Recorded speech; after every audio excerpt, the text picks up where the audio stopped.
ఆత్మీయులైన ప్రేక్షకులకు నమస్కారం.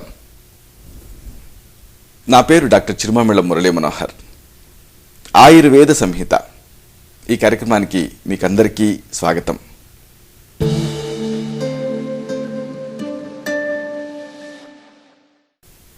ఈ కార్యక్రమంలో ఒక ముఖ్యమైన విషయాన్ని, ప్రాచీన ఆయుర్వేద రహస్యాల్ని తెలుసుకోబోతున్నారు. ఆకలింపు చేసుకొని ఆచరిస్తే ఈ అంశాలు మీ మొత్తం జీవితాన్ని అనూహ్యంగా మార్చేస్తాయి, సంపూర్ణమైన ఆరోగ్యాన్ని తిరిగి పొందేలా చేస్తాయి.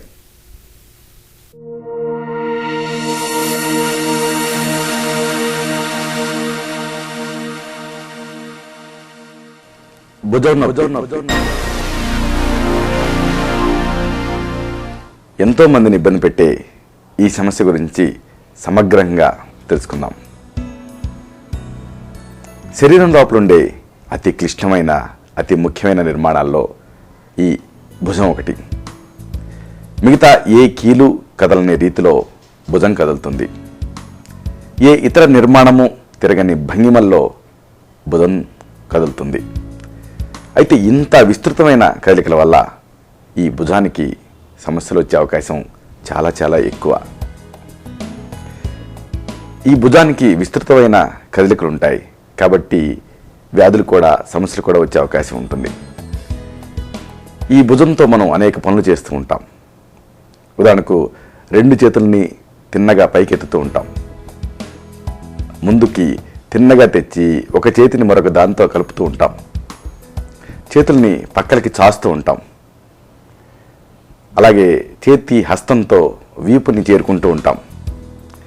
వెనక జేబులో పర్సు తీసుకుంటూ ఉంటాం. ఇలాంటి రోజువారీ పనులను చేసేటప్పుడు భుజం అనేక భంగిమల్లో సునాయాసంగా కదులుతూ ఉంటుంది.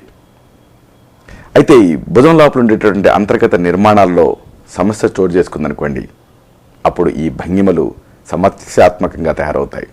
ఇదే భుజం నొప్పి. సరే, మరి దీనికి సంబంధించి ఆయుర్వేద దృక్పథం ఏమిటి? ఆయుర్వేదం ఏం చెప్తుంది? ఇది తెలుసుకుందాం.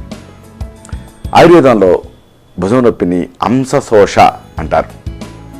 అలాగే అపబాహుకం ఇలాంటి పేర్లతో కూడా పిలుస్తూ ఉంటాం. దీన్ని ఒక వాత వ్యాధి కింద పరిగణిస్తాం.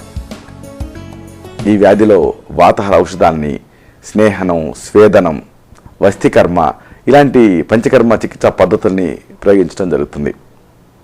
ఈ వివరాలన్నీ మనం తెలుసుకోబోతున్నాం.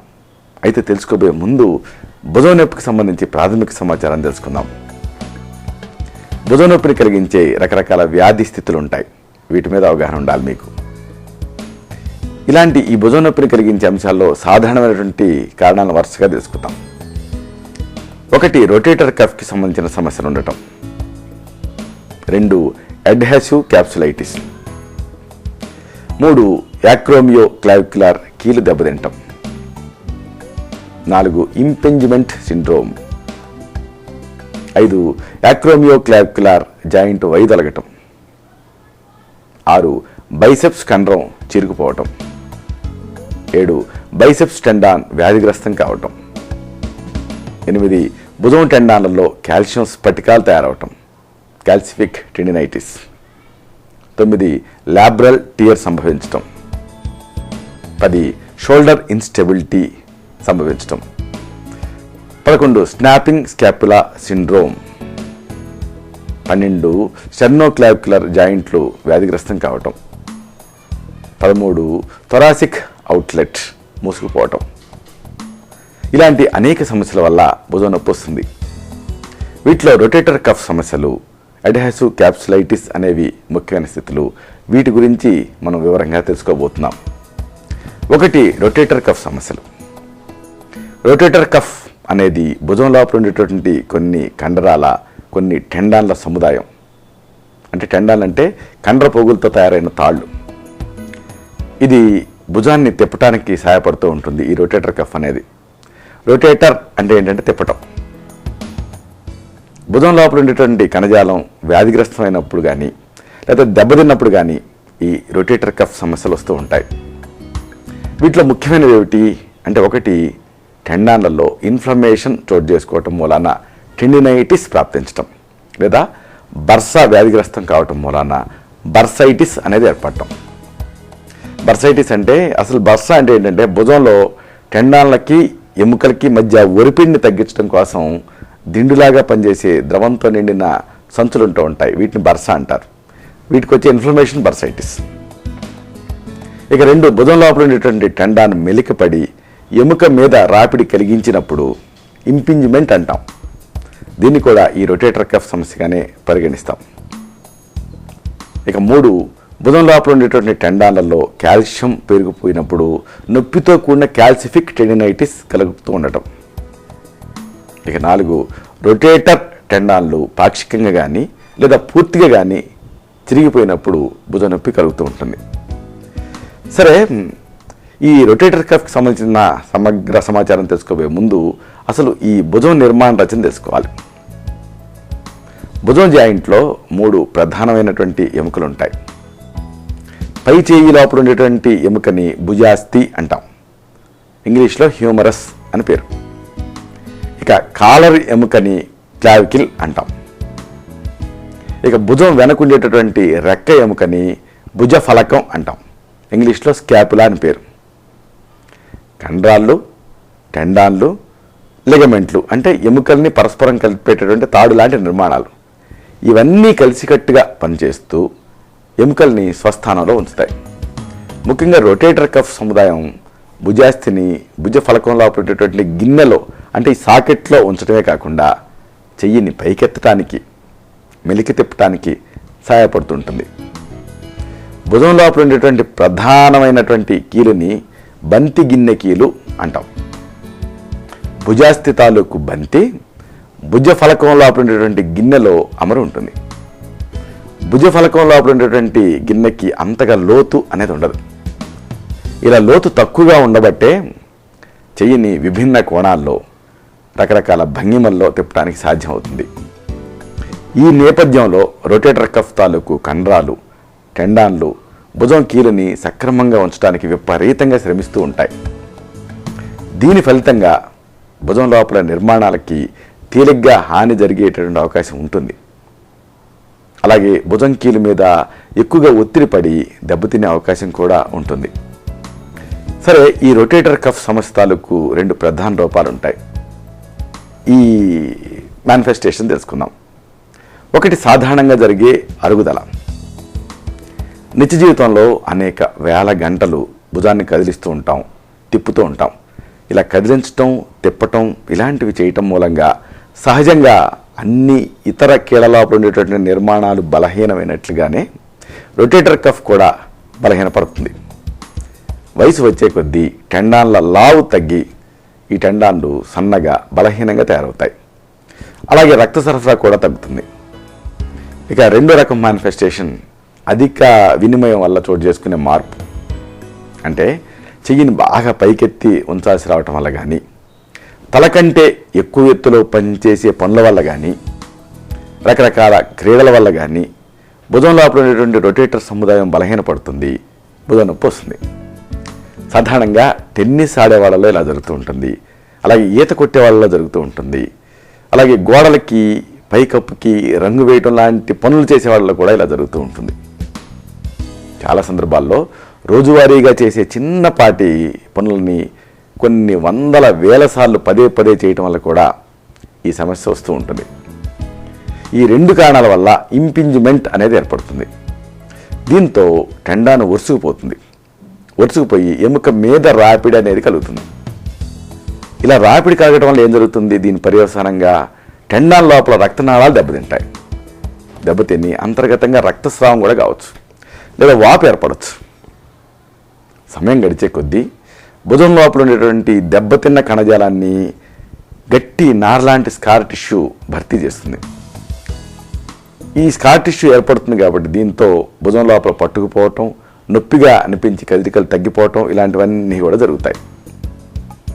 భుజం బిగదీసుకుపోవటం వల్ల తేలిగ్గా ఈ కీలు దెబ్బతినే అవకాశం కూడా ఉంటుంది. మామూలు వాళ్ళల్లో రొటేటర్ కఫ్ టెండాన్ అనేది బాగా బలంగా పటిష్టంగా ఉంటుంది. బలంగా ఉంటుంది కాబట్టి, పటిష్టంగా ఉంటుంది కాబట్టి అంత తేలిగ్గా దాంట్లో చిరుగు అనేది ఏర్పడదు. అయితే ఆటలు, యాక్సిడెంట్లు, కింద పడిపోవటం ఇలాంటి బలమైన సంఘటనలు జరిగాయనుకోండి, అప్పుడు భుజం లోపల ఉండేటువంటి రొటేటర్ కఫ్ చీరుకుపోవచ్చు. అయితే చిన్నపాటి కదలికలు అంటే సూట్ కేసు ఎత్తటం, చేతుల్ని వెనక్కి విరుచుకోవటం, ఇలాంటి తేలికపాటి పనులు చేసినప్పుడు కూడా ఒకవేళ రొటేటర్ కఫ్ టెండాన్లు చిరిగిపోయాయనుకోండి, అప్పుడు దానికి కారణం వృద్ధాప్యం కానీ, అంతకు ముందే టెండాన్లు దెబ్బతిని ఉండటం కానీ, ఇలాంటి కారణం అయ్యే అవకాశం ఉంటుంది. సరే, మరి ఈ రొటేటర్ కఫ్ సమస్యలకి కారణాలు ఏమిటి, వీటిని తెలుసుకుందాం. అనేక రకాల అంశాలు ఈ రొటేటర్ కఫ్ని దెబ్బతీస్తాయి, తత్సంబంధిత సమస్యల్ని ఉత్పన్నం చేసేటువంటి అవకాశం ఉంటుంది. మామూలుగా రొటేటర్ కఫ్ సముదాయం ఒక నిర్ణీతమైన భాగంలో, ఒక నిర్ణీతమైన ప్రదేశంలో కదులుతూ ఉంటుంది. ఈ భాగాన్ని సబ్ యాక్రోమియల్ స్పేస్ అంటారు. ఈ భాగంలోనే, ఈ ప్రదేశంలోనే ద్రవంతో నిండినటువంటి సంచి అనేది అమరు ఉంటుంది. ఈ సంచిని సబ్ యాక్రోమియల్ బర్సా అంటాం. ఎందుకు ఇది అంటే, ఇది అదురు నుంచి టెండాన్లని అలాగే ఎముకని కాపాడుతూ ఉంటుంది. ఇన్ఫ్లమేషన్ లేదా ఎముకలు కొసలు పెరగటం అంటే బోన్ స్పర్స్, లేదా లోపల ద్రవం చేరటం, ఇలాంటివి జరిగాయనుకోండి, అప్పుడు ఈ సబ్ యాక్రోమియల్ స్పేస్ అనేది ఇరుగ్గా తయారవుతుంది. ఇలాగ నేరోగా తయారయ్యి రొటేటర్ కఫ్ టెండాన్ల మీద పీడనాన్ని కలిగిస్తుంది, ప్రెజర్ని కలిగిస్తుంది. దీంతో ఏం జరుగుతుంది, దీని పర్యవసానంగా ఎముక మీద ఒత్తిడి పడుతుంది. ఇలా ఒత్తిడి పట్టడమే ఇంపింజ్మెంట్ అంటే పించి చేస్తూ ఉంటుంది. దీన్ని ఇంపింజ్మెంట్ అంటాం. ఈ సమస్య వల్ల టెండాన్లు దెబ్బతింటాయి. లేదా అంతర్గతంగా ఉండే బర్సాలో కానీ లేదా టెండాన్లలో కానీ రక్తం స్రవిస్తుంది. ఒక్కోసారి వాపు కూడా ఏర్పడుతూ ఉంటుంది. ఇలాంటివి కనిపిస్తాయి. ఈ పరంపర ఇలాగే అప్రతిహతంగా కొనసాగుతూ ఉంటే క్రమంగా టెండాన్లు గట్టిపడిపోయి పెళుసుగా తయారవుతాయి. వీటిలో ఈ సాగగలిగే శక్తి తగ్గిపోతుంది. పెళుసుగా తయారవటం వల్ల టెండాన్లు పాక్షికంగా కానీ లేదా పూర్తిగా కానీ చిరిగిపోతాయి. ఈ పర్యవసానాల ఫలితంగా టెండాన్ల ఆధీనంలో ఉండే ఎముకల కదలికలు తగ్గిపోతాయి. వయసు రీత్యా సంభవించే మార్పుల వల్ల కూడా ఈ రొటేటర్ కఫ్ తేలిగ్గా దెబ్బతింటుంది. అలాగే మరికొన్ని అంశాలు కూడా రొటేటర్ కఫ్ దెబ్బతినడానికి లేదా ఇలాగ చిరిగిపోవటానికి దోహదపడుతూ ఉంటాయి. ఉదాహరణకు ఎముక ఉపరితలం దెబ్బతిన్నది అనుకోండి, దాని ప్రభావం రొటేటర్ కఫ్ కండాల మీద పడుతుంది. ఎముకలు ఎగుడు దిగుడుగా ఉన్నాయనుకోండి, అప్పుడు ఈ కఫ్ అనేది సబ్ యాక్రోమియల్ స్పేస్లో కదిలే విధానంలో మార్పు చోటు చేసుకుంటుంది. ఎముకలు ఎగుడు దిగుడుగా తయారవటం అనేది జన్మతహా రావచ్చు, లేదా క్రీడా సమయంలో తగిలిన దెబ్బల వల్ల కూడా జరగవచ్చు, లేదా భుజం కీలు వైదొలగటం వల్ల కూడా జరగవచ్చు, లేదా విరగటం వల్ల కూడా జరగవచ్చు. భుజ ఫలకం పైన ఉండేటటువంటి యాక్రోమియన్ అధికంగా వంగటం కానీ లేదా క్షీణించడం కానీ లేదా ఇరుక్కుపోవడం కానీ జరిగిందనుకోండి, అప్పుడు రొటేటర్ కఫ్ టెండాన్లు త్వరగా దెబ్బతింటాయి. వయసు పెరుగుతున్న కొద్దీ చోటు చేసుకునే మార్పుల వల్ల కూడా ఇలాగే ఈ సమస్య వస్తూ ఉంటుంది. ఉదాహరణకు టెండాన్లు వయసుతో పాటు శుష్కించిపోవచ్చు, లేదా టెండాన్లకు రక్త సరఫరా తగ్గొచ్చు, లేదా యాక్రోమియల్ క్లావిక్యులర్ కీలు దెబ్బతిని అరిగిపోవచ్చు. ఇలాంటివి జరిగితే అప్పుడు రొటేటర్ కఫ్ దెబ్బతినే అవకాశం ఉంటుంది. భుజం కీలు లోపల ఉండేటువంటి కండాలు డేలా పడినా, కండాల్లో నారలాంటి కణజాలం అంటే స్కార్ టిష్యూ తయారై ఈ కండాల పనితీరుని దెబ్బతీసిన రొటేటర్ కఫ్ దెబ్బతినచ్చు. ఇంకా ఒకే తరహా పనిని పదే పదే చేయాల్సిన వృత్తుల్లో ఉండేటువంటి వాళ్ళకి కానీ, క్రీడలు అంటే స్పోర్ట్స్ ఆడే వాళ్ళకి కానీ రొటేటర్ కఫ్ దెబ్బతిని భుజం నొప్పి వచ్చేటువంటి అవకాశం ఉంటుంది. ఉదాహరణకు క్రికెట్ ఆడటం, ఈత కొట్టడం, జావెలిన్ త్రో ఆడటం, బరువులు లేపటం, గోడలకి పైకప్పుకి రంగు వేయటం లాంటివి చేసేటప్పుడు ఈ భుజ ఫలకం తాలూకు యాక్రోమియన్ మీద ఒత్తిడి పడి రొటేటర్ కఫ్ టెండాల మీద ప్రతిఫలిస్తుంది. అలాగే లెగమెంట్లు, కండాలు వీటి మీద కూడా ఒరిపిడి పడి సబ్ యాక్రోమియల్ స్పేస్ ఇరుగ్గా తయారవుతుంది. దీంతో ఎముక అనేది ఒత్తుకుపోతుంది, అంటే ఇంపింజ్మెంట్ జరుగుతుంది. సరే, మరి ఈ రొటేటర్ కఫ్ ఈ సమస్య ఉన్నప్పుడు లక్షణాలు ఎలా ఉంటాయి, వీటిని తెలుసుకుందాం. భుజంలో నొప్పితో పాటు బిగదీసుకుపోయినట్టు ఉంటుంది. అలాగే భుజంలో శక్తి లేనట్లు బలహీనంగా తయారవుతుంది భుజం. ఇలాంటి ఈ వ్యాధుల ప్రధాన లక్షణాలు తల దువ్వుకోవటం, చొక్కా తొడుక్కోవటం, వీపు రుద్దుకోవటం, తల కంటే ఎత్తుకి చెయ్యిని ఎత్తటం, ఇలాంటివి చేయటం సమస్యాత్మకంగా తయారవుతాయి. చాలా సందర్భాల్లో భుజం ముందు పక్క అలాగే భుజం వెనక పక్క నొప్పిగా అనిపిస్తూ ఉంటుంది. చెయ్యి పై భాగంలో కూడా నొప్పిగా అనిపించవచ్చు. భుజం నొప్పి వల్ల రాత్రిపూట నిద్ర కరువు అవుతుంది. ముఖ్యంగా భుజం నొప్పి ఉన్న వైపు తిరిగి పడుకోవటం అనేది చాలా కష్టంగా అనిపిస్తుంది. భుజం నొప్పి 3 శ్రేణుల్లో త్రివిధ రీతుల్లో వ్యక్తం అవుతుంది. ఒకటి అల్పస్థాయి శ్రేణి. దీంట్లో చెయ్యిని పైకెత్తినప్పుడు మాత్రమే నొప్పి వస్తుంది. విశ్రాంతి తీసుకుంటే నొప్పి తగ్గిపోతుంది. ఇక 2 మధ్యమ స్థాయి. ఈ మధ్యమ స్థాయి శ్రేణిలో ఏదైనా పనికి ఉపక్రమించేటప్పుడు కానీ లేదా పని చేసిన తర్వాత కానీ నొప్పి వస్తుంది భుజంలో. అలాగే నొప్పి రాత్రిపూట వస్తుంది. ముఖ్యంగా నిద్రలో భుజం మీద ఒత్తిడి పడినప్పుడు నొప్పి వస్తుంది. ఇక 3 తీవ్రస్థాయి శ్రేణి. ఈ తీవ్రస్థాయి శ్రేణిలో భుజం నొప్పి నిరంతరం కూడా కొనసాగుతుంది. నొప్పికి పనితో కానీ విశ్రాంతితో కానీ సంబంధం ఉండదు. ఇలాగ త్రివిధ శ్రేణుల్లో ఈ భుజం నొప్పి అనేది వ్యక్తమవుతుంది. ఇంకా కొన్ని విషయాలు ఉన్నాయి. బాధితులు భుజం నొప్పి కారణంగా చెయ్యిని కదిలించడం తగ్గించేస్తారు.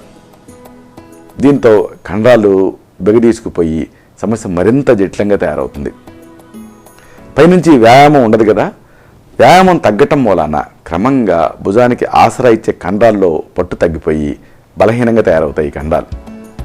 కొన్ని ప్రత్యేకమైన దిశల్లో చేసే కదలికల వల్ల నొప్పి తీవ్రత పెరుగుతుంది. ఉదాహరణకు మీరు ప్రతిరోజు బస్సులో నిలబడి ప్రయాణం చేస్తూ ఉంటారనుకుందాం. ఇలా ప్రయాణం చేస్తూ నిలబడి ఉంటారు కదా బస్సులో, చెయ్యి పైకెత్తి రాడ్డును పట్టుకోవాల్సి వస్తూ ఉంటే మీ భుజంలో అంతర్గత నిర్మాణాలు పెద్దగా దెబ్బతినకపోయినప్పటికీ భుజం నొప్పి మామూలు వాళ్ళకంటే మీలో ఎక్కువగా బాధించే వీలుంటుంది. సరే, ఈ రొటేటర్ కఫ్ టెండాన్లు వ్యాధిగ్రస్తమైనప్పుడు కనిపించే ప్రత్యేక లక్షణాలు ఏమిటి? వీటిని తెలుసుకుందాం. టెండాన్లలో ఇన్ఫ్లమేషన్ చోటు చేసుకోవటం వల్ల ప్రాప్తించే రొటేటర్ కఫ్ టెండినైటిస్లో నొప్పి అనేది ప్రధాన లక్షణంగా ఉంటుంది. భుజంలో నొప్పి సాధారణంగా భుజంలో ఒక పక్క మొదలవుతుంది. చెయ్యి పైభాగంలో కూడా నొప్పి ఉంటుంది.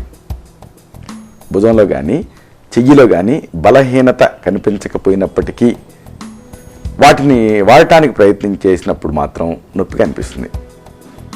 నొప్పి భుజం నుంచి కిందకు వ్యాపించి మోచెయ్యిని చేరుకుంటుంది. నొప్పి రాత్రిపూట ఎక్కువగా ఉంటుంది. భుజం మీద ఒత్తిగిలి పడుకున్నప్పుడు నొప్పి తీవ్రతరం అవుతుంది. చెయ్యిని పైకెత్తి పక్కకి తిప్పారనుకోండి, అప్పుడు నొప్పి తీవ్రతరం అవుతుంది. కొంతకాలానికి నొప్పి నిరంతర లక్షణం కింద మారుతుంది. రొటేటర్ కఫ్ టెండినైటిస్ సమస్య ఉన్న వాళ్ళల్లో చుట్టుపక్కల నిర్మాణాలు కూడా వ్యాధిగ్రస్తమయ్యే అవకాశం ఉంటుంది. ఉదాహరణకు చెయ్యి పైభాగంలో ఉండే బైసెప్స్ కండరపు టెండాన్లు కానీ సబ్ యాక్రోమియల్ బర్సా కానీ వ్యాధిగ్రస్తం కావచ్చు, అంటే బర్సైటిస్ రావచ్చు. భుజాన్ని కదిలించాలంటే మెడలోపల ఉండేటువంటి కండరాలను సైతం ఉపయోగించాల్సి ఉంటుంది. ఇలా ఉపయోగించాల్సి వస్తుంది కాబట్టి కొంతమందికి మెడ నొప్పి కూడా భుజం నొప్పితో పాటు వచ్చే అవకాశం ఉంటుంది.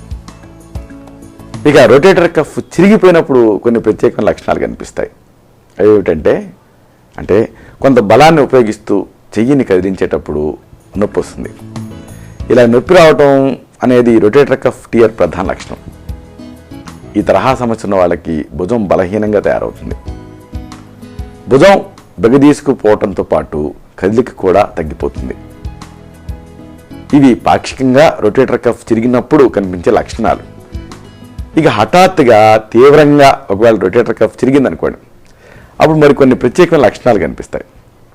ఉదాహరణకు భుజంలో టప్ అనే శబ్దం వినిపిస్తుంది, లేదా గట్టి మందపాటి గుడ్డని బలవంతంగా చింపితే ఎలాంటి శబ్దం వస్తుందో అలాంటి శబ్దం వస్తుంది. భుజం లోపల వెంటనే నొప్పి మొదలవుతుంది.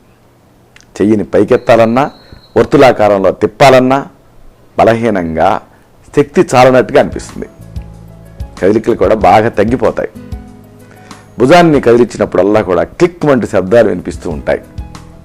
ఒక్కోసారి భుజంలో కానీ లేదా పై చెయ్యిలో కానీ ఎర్రగా కమిలినట్టుగా కూడా కనిపించవచ్చు.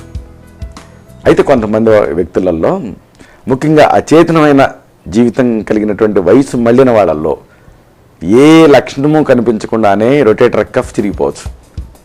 ఇక మరొక విషయం ఉంది. గుండెపోటు లాంటి ప్రాణాంతక సమస్యల్లో కూడా ఒక్కోసారి అచ్చం ఈ భుజం నొప్పి వచ్చే అవకాశం ఉంటుంది. కాబట్టి భుజం నొప్పిని ఎప్పుడూ అశ్రద్ధ చేయకూడదు. సరే, మరి ఈ రొటేటర్ కఫ్ సమస్యల తాలూకు ప్రేరకాంశాలు ఏమిటి, అంటే ఈ రొటేటర్ కఫ్ సమస్యలను ఎక్కువ చేసే రిస్కులు ఏమిటి, వీటిని తెలుసుకుందాం. ఒకటి, వృద్ధాప్యం. అంటే 60 ఏళ్ళు దాటిన వాళ్ళల్లో వేరే వాళ్ళకంటే ఈ వ్యాధి కనిపించే అవకాశం 25% ఎక్కువ. ఇక 2, టెన్నిస్, జావలిన్ త్రో ఇలాంటి విసురుతూ ఆడే ఆటలు ఆడటం ఒక రిస్క్. ఇలాగ ఆడేవాళ్ళలో భుజం నొప్పి వస్తుంది. 3, చెయ్యిని తల కంటే ఎత్తుగా ఉంచి తరచుగా పదే ఒకే రకమైన పని చేయటం ఒక రిస్క్. దీనివల్ల కూడా ఈ భుజం నొప్పి వస్తుంది. ఇక 4, ఇంతకు ముందే ఒక భుజంలో రొటేటర్ కఫ్ తిరగటం, అప్పుడు రెండో భుజంలో కూడా ఈ సమస్య రావచ్చు. 5, భుజం లోపల ఉండేటువంటి కండరాలు, టెండాన్లు, ఎముకలు లాంటి నిర్మాణాలలో తేడాలు చోటు చేసుకోవటం, ఇదొక రిస్క్ భుజం నొప్పికి. ఇక 6, కార్టికోస్టిరాయిడ్ ఇంజెక్షన్లని ఎక్కువ సంఖ్యలో భుజం లోపలికి ఇంజెక్ట్ చేయటం, దీనివల్ల టెండాన్లు బలహీనపడతాయి, భుజం నొప్పి వస్తుంది. ఇక 7, స్మోక్ చేయటం, ధూమపానం. సిగరెట్ వల్ల రక్త సరఫరా తగ్గుతుంది, నొప్పి దీర్ఘకాలం పాటు కొనసాగుతుంది. ఇక 8, భుజం అన్స్టేబుల్గా అస్థిరంగా ఉండటం.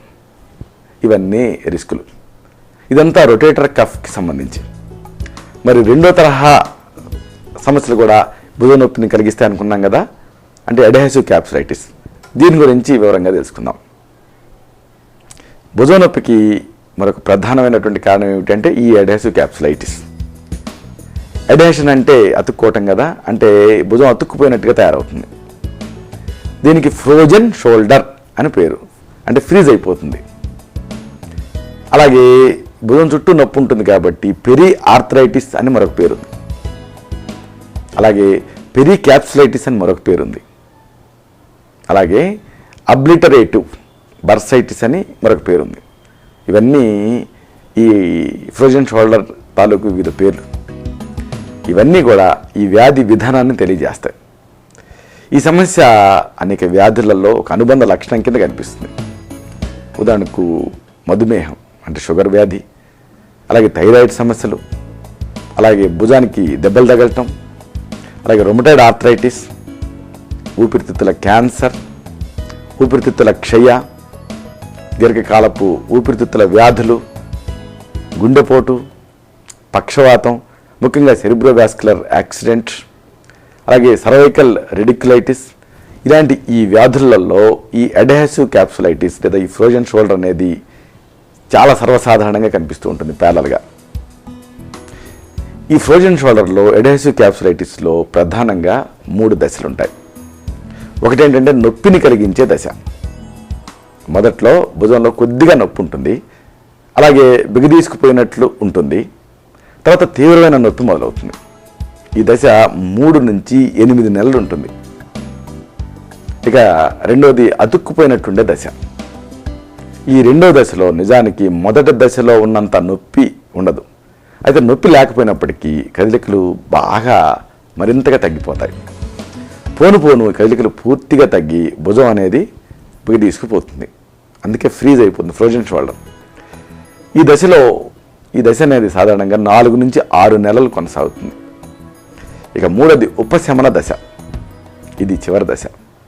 1 నుంచి 3 నెలలు ఉంటుంది ఉపశమన దశ అనేది. దీంట్లో అంతగా నొప్పి ఉండదు. నొప్పి బిగదీసుకున్నట్టు ఉండటం అనేవి నెమ్మదిగా తగ్గటం మొదలు పెడతాయి.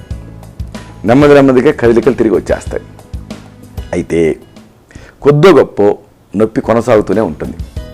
కొన్ని ప్రత్యేకమైన భంగిమలలో బిగదీసుకున్నట్లు ఉంటూనే ఉంటుంది. అయితే సరైన వ్యాయామాలు, చికిత్సలతో ఈ పాక్షిక లక్షణాలు క్రమంగా తగ్గిపోతాయి. సరే, మరి ఈ భుజం నొప్పికి ఆయుర్వేద చికిత్సా వ్యూహం ఏమిటి, ఇది తెలుసుకుందాం.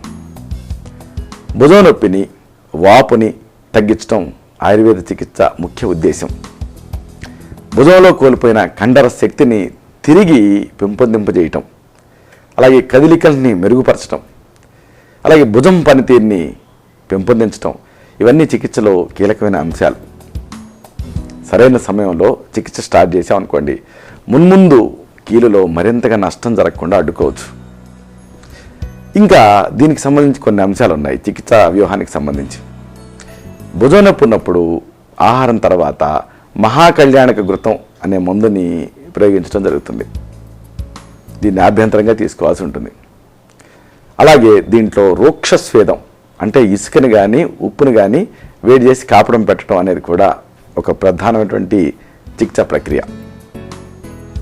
అలాగే బలామూలాలు వీటి కషాయంలో సైంధవ లవణాన్ని కలిపి సేవింపు చేయటం కూడా చికిత్సలో ఒక భాగం. ఇక చన్నీళ్ళను కానీ మినుముల రసాన్ని కానీ ముక్కులో డ్రాప్స్గా వేయటం జరుగుతుంది, అంటే నస్యకర్మగా ప్రయోగించడం జరుగుతుంది. ఈ వ్యాధిలో సాధారణ వాతాహార చికిత్సలు అన్నీ కూడా ఉపయుక్తంగా ఉంటాయి. శమనౌషధాలుగా మహావాత విధ్వంసన రసం, మహారాస్నాదిక్వాదం ఇలాంటివి ప్రయోగించడం జరుగుతుంది. అలాగే శోధన చికిత్సలు కూడా ప్రయోగించడం జరుగుతుంది, అంటే శరీరం నుంచి దోషాలని పూర్తిగా బయటికి పంపించడం. వీటిలో వస్తికర్మని ప్రధానంగా ప్రయోగించడం జరుగుతుంది. దీంతో అద్భుతమైన ఫలితం కనిపిస్తుంది, అంటే ఇది ఒక ఎనిమా లాంటి పద్ధతి. ఇక ఇతర చికిత్సలు కూడా ఉంటాయి. అంటే ఈ భుజం కీలుకి మరింత హాని జరగకుండా ఉండటం కోసం విశ్రాంతిని అడ్వైజ్ చేస్తాం. Rest is the best treatment. అయితే ఇక్కడ విశ్రాంతి అంటే ఏంటంటే విశ్రాంతిగా గడపటం. ఇలాగ గడిపేటప్పుడు భుజాన్ని కొద్దిగా కదిలిస్తూనే ఉండాలి. అలా కాకుండా కట్టుకడితే ఏం జరుగుతుందంటే భుజంలో కదలికలు పూర్తిగా తగ్గిపోయి భుజం మరింత బెగదీసుకుపోయేటటువంటి రిస్క్ ఉంటుంది. ఇక నొప్పి ఉన్న చోట ఐస్ గడ్డలతో చుట్టిన మూటను కానీ లేదా వేడి కాపడాన్ని కానీ ఏది ఉపయోగకరంగా ఉంటే దాన్ని ప్రయోగించాల్సి ఉంటుంది. భుజానికి హాని కలిగించే భంగిమల్ని పనుల్ని మానేయాల్సి ఉంటుంది. భుజం కండాల శక్తిని పెంచే వ్యాయామాన్ని చేయాల్సి ఉంటుంది. వీటిని తెలుసుకొని చక్కగా అభ్యాసం చేయాల్సి ఉంటుంది. ఈ వ్యాయామ చికిత్సను తెలుసుకుందాం. భుజం నొప్పి ఉన్నప్పుడు ఈ వ్యాయామాలు అనేవి మంచి ప్రయోజనాన్ని కలగజేస్తాయి. వ్యాయామాల వల్ల కండరాలు, టెండాన్లు వీటిలో అదనపు బలం, అలాగే అదనపు కదలికలు ఇలాంటివన్నీ తిరిగి వచ్చేస్తాయి. వ్యాయామాలు చేస్తున్నప్పుడు క్లిక్ అనే శబ్దాలు వస్తే మీరు పెద్దగా ఆందోళన పడకండి. అయితే లోపల నములుతున్నట్లు నొప్పి వస్తే మాత్రం అప్పుడు ఇక ఈ ఎక్సర్సైజ్ కంటిన్యూ చేయకూడదు, ముందు వైద్య సలహా తీసుకోవాలి. వ్యాయామం చేసిన తర్వాత నొప్పిగా అనిపిస్తే అప్పుడు ఐస్ని ప్రయోగిస్తే సరిపోతుంది. ఈ వ్యాయామాన్ని 2 రకాలుగా మనం వర్గీకరించవచ్చు. ఒకటి ఏమిటి, కండరాలను సాగదీస్తూ చేసే స్ట్రెచ్చింగ్ వ్యాయామాలు. ఇక 2 కండరాలని స్థిరపరిచి శక్తివంతం చేసే స్ట్రెంథనింగ్ వ్యాయామాలు. ముందు ఈ స్ట్రెచ్చింగ్ వ్యాయామాల ద్వారా పూర్తి స్థాయి కదలికలు వచ్చాయి అని నిర్ధారించుకున్న తర్వాత అప్పుడు స్ట్రెంథనింగ్ వ్యాయామాలు చేయాల్సి ఉంటుంది. స్ట్రెచ్చింగ్ వ్యాయామాల్ని రోజుకి 5 నుంచి 10 సార్లు చేయాలి. ప్రతిసారి 3 నుంచి 5 నిమిషాల పాటు చేయాలి. ఈ స్ట్రెచ్చింగ్ వ్యాయామాలు 5 రకాలు. ఏమిటంటే అవి: 1 ముందు భాగంలో చేతిని ఉంచి సాగదీయటం, 2 వెనక్కి చేతిని ఉంచి సాగదీయటం, 3 చేతుల్ని తల మీదకు తీసుకువచ్చి సాగదీయటం, 4 చేతిని పెండులం మాదిరిగా ఊపటం, 5 గోడ మీద చేతితో నడవటం అంటే పాకుతున్నట్లుగా చేయటం. ఇక 2 రకం వ్యాయామాలు, ఇవి స్ట్రెంథనింగ్ వ్యాయామాలు. వీటిని స్ట్రెచ్చింగ్ వ్యాయామాలను నొప్పి లేకుండా చేయటం వచ్చిన తర్వాత చేయాల్సి ఉంటుంది. వీటిల్లో కండరాలని కొరచగా చేయటం అంటే కాన్సెంట్రిక్ మోషను, అలాగే కండరాలని పొడవుగా చేయటం అంటే ఎక్సెంట్రిక్ మోషన్, ఇవి ప్రధానంగా ఉంటాయి. ఈ వ్యాయామాలు 7 రకాలు. వీటిలో ప్రతిదాన్ని కూడా రోజుకి 10 నుంచి 12 సార్లు చొప్పున కనీసం 2 నెలలు చేయాలి. 1 భుజాన్ని ముడవటం, చాచటం, 2 అంతర్గత రొటేటర్ కండరాన్ని శక్తివంతం చేయటం, 3 బాహ్యగత రొటేటర్ కండరాన్ని శక్తివంతం చేయటం, 4 భుజ ఫలకాన్ని అంటే స్కాపులాన్ని శక్తివంతం చేయటం, 5 గోడని అదమటం, 6 చెయ్యిని చాచటం, 7 మజ్జిగ చిలికినట్లుగా కదిలికి తేవటం అంటే రిట్రాక్షన్. సరే, ఇవన్నీ ఎక్సర్సైజులు. మరి ఈ భుజం నొప్పి రాకుండా నివారణ పద్ధతులు కూడా ఉన్నాయి, వీటిని తెలుసుకుందాం. భుజం కండరాల్ని బలంగా శక్తివంతంగా చేయటం కోసం రోజువారీగా ఇప్పుడు మనం చెప్పుకున్న ఈ ఎక్సర్సైజులు చేస్తూ ఉండండి. అలాగే మరొక సూచన, సరైన భంగిమని పాటించండి. నిలబడేటప్పుడు, కూర్చునేటప్పుడు, పని చేసేటప్పుడు. అలాగే తిన్నగా నిలబడండి. నిలబడినప్పుడు కండరాల్ని బిగించకండి, ముందుకు వంగిపోయి నిలబడకండి. అలాగే మరొక సూచన, బాగా బరువుగా ఉండేటువంటి వస్తువుల్ని, అలివి కాని బరువుల్ని లేపకండి. అలాగే మరొక ముఖ్యమైన సూచన, పడిపోయే వస్తువుల్ని ఎప్పుడు కూడా పట్టుకోకండి. అలాగే కింద పడే వాహనాల్ని చేతులతో ఆపే ప్రయత్నం చేయకండి.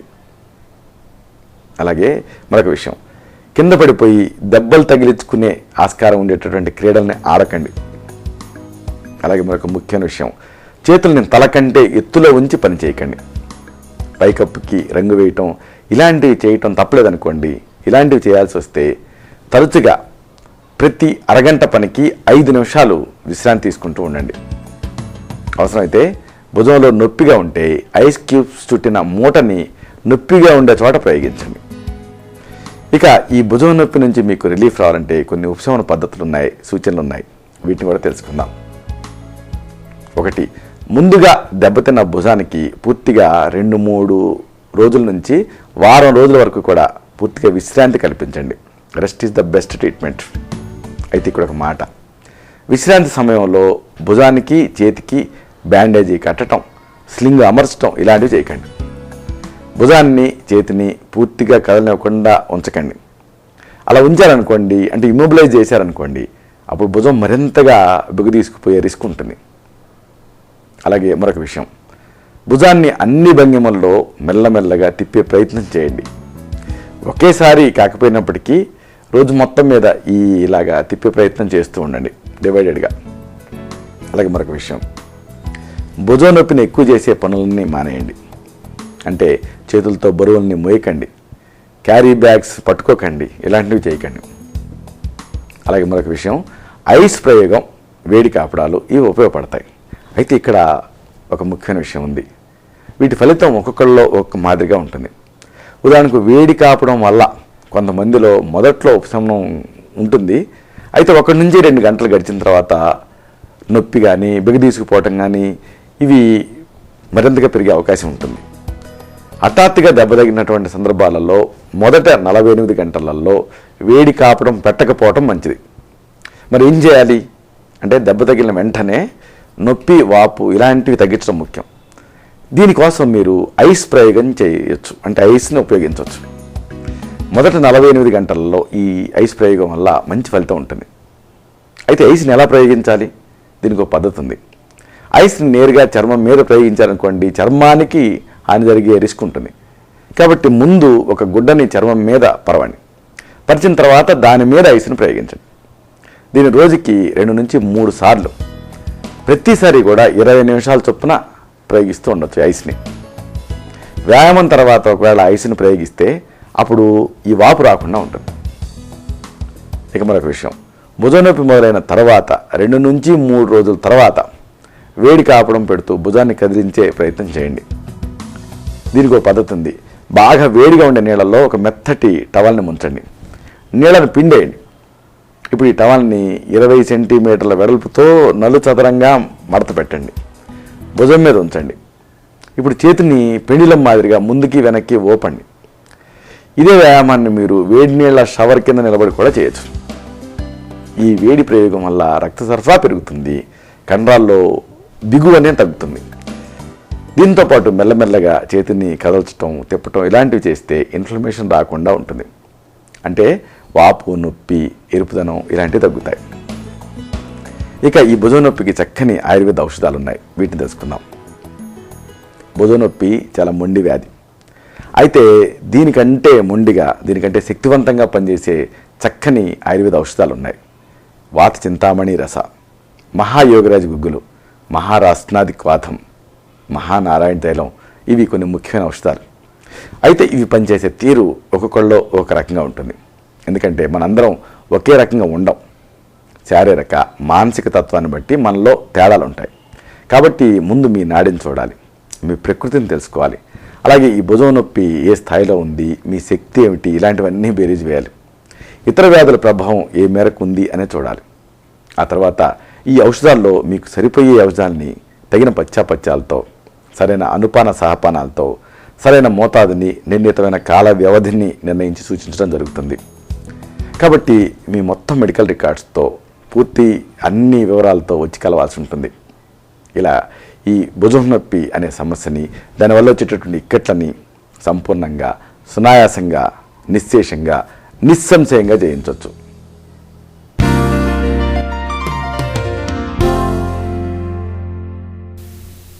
చూశారు కదా, ఇది విషయం. ఈ కార్యక్రమం మీకు ఉపయోగపడిందని, ఉపయోగపడుతుందని ఆశిస్తాను. అలాగే ఇందులోని విషయాల మీద మీకు అవగాహన పెరిగిందని భావిస్తాను.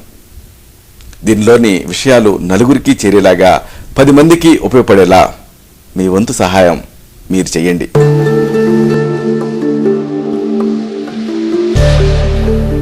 మళ్ళీ ఇదే కార్యక్రమంలో మనం కలుసుకున్నప్పుడు ఇలాంటి మరొక ఆసక్తికరమైన అంశాన్ని తెలుసుకుందాం.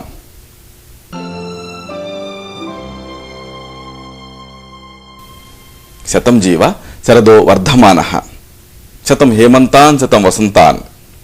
100 శరత్తులు, 100 హేమంతాలు, 100 వసంతాలు వర్ధిల్లుతూ జీవించండి.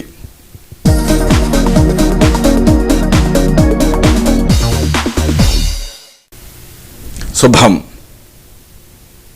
డాక్టర్ చిరుమామిళ్ళ మురళీ మనోహర్, ఎండి, ఆయుర్వేదం, Raksha Ayurvedic centre, Saradhi studios road, opposite state home, Ameerpet, Hyderabad 73. Phone 9177445454.